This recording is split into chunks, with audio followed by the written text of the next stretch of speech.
നമസ്കാരം. ഞാൻ രാജേഷ് ബാലനാണ്. കേരള ചരിത്രത്തിലാദ്യമായിട്ടാണ് ജൂനിയർ ആർട്ടിസ്റ്റുകൾക്ക് ഒരു ആദരവ് കിട്ടുക എന്നുള്ളത്.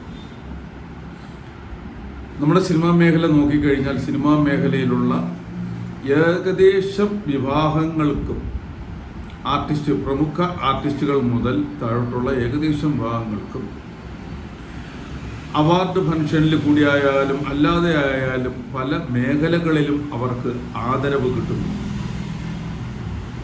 പക്ഷേ താഴേക്കിടയിലുള്ള ജൂനിയർ ആർട്ടിസ്റ്റുകൾക്കാണ് ഒരു കാലത്തും ഒരു ആദരവ് കിട്ടാത്തത്. അവർക്കും ആഗ്രഹങ്ങളുണ്ട്, നമുക്കും ഏതെങ്കിലും ഭാഗത്തു നിന്നൊരു ആദരവ് കിട്ടുക എന്നുള്ളത് ഒരു അഭിമാനകരമായ കാര്യമാണ്. ആദ്യമായി ജൂനിയർ ആർട്ടിസ്റ്റുകൾക്ക് ഒരു ആദരവ് കൊടുത്തത് 2018 സിനി ആർട്ടിസ്റ്റ് ആൻഡ് വർക്കേഴ്സ് അസോസിയേഷൻ്റെ ഉദ്ഘാടന വേളയിലായിരുന്നു. അന്ന് ചലച്ചിത്ര അക്കാദമിയുടെ അന്നത്തെ ചെയർമാനായിരുന്ന ശ്രീ പ്രേംകുമാർ അവറുകളായിരുന്നു അന്ന് മുഖ്യാതിഥിയായി പങ്കെടുത്തത്. അതിനുശേഷം കഴിഞ്ഞ സാംസ്കാരിക വകുപ്പ് മന്ത്രി സജി ചെറിയാൻ പങ്കെടുത്ത വേദിയിൽ വെച്ചും നമ്മുടെ ജൂനിയർ ആർട്ടിസ്റ്റുകളെ ആദരിക്കുകയുണ്ടായി.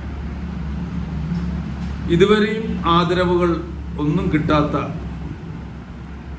നിരവധി ജൂനിയർ ആർട്ടിസ്റ്റുകളുണ്ട്. അവരെ ആരും അംഗീകരിക്കുക പോലും ചെയ്യാത്ത ഒരു സാഹചര്യമാണ്.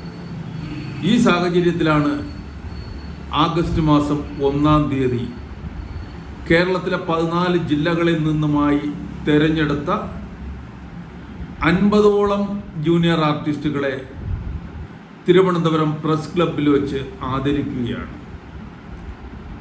ഈ ആദരവ് ഏറ്റുവാങ്ങാൻ തിരഞ്ഞെടുക്കപ്പെട്ട ജൂനിയർ ആർട്ടിസ്റ്റുകളും അതുപോലെ തന്നെ ഈ പരിപാടിയിൽ പങ്കെടുത്ത് പരിപാടി വിജയിപ്പിക്കുന്നതിനായി എല്ലാ ജൂനിയർ ആർട്ടിസ്റ്റുകളെയും സ്നേഹപൂർവ്വം തിരുവനന്തപുരം പ്രസ് ക്ലബ്ബിലേക്ക് സ്വാഗതം ചെയ്യുകയാണ്. അന്ന് സിനി ആർട്ടിസ്റ്റ് ആൻഡ് വർക്കേഴ്സ് അസോസിയേഷൻ്റെ സമ്മേളനം കൂടി നടക്കുകയാണ്. ഈ സമ്മേളന വേദിയിൽ വിശിഷ്ട വ്യക്തികളോടൊപ്പം തന്നെ